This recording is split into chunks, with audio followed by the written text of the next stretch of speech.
Kembali di Sapa Indonesia Malam, Densus 88 Polri menyatakan sebanyak 110 anak dari 23 provinsi terverifikasi terpapar radikalisme lewat internet, baik media sosial, website hingga game online.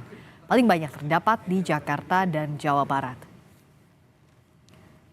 Juru bicara Densus 88 Anti Teror Polri AKBP Miandra Eka Wardana bilang berdasarkan data 2025 ada lebih dari 110 anak terverifikasi terpapar paham radikalisme.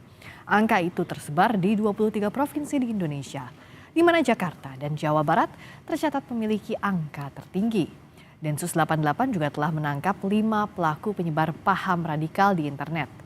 Densus 88 juga meminta orang tua mengantisipasi adanya pola ajakan lewat internet pada anak-anak.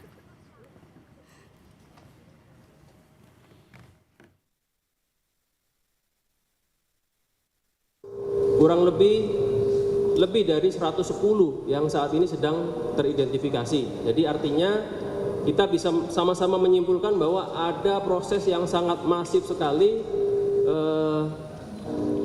rekrutmen yang dilakukan melalui media daring.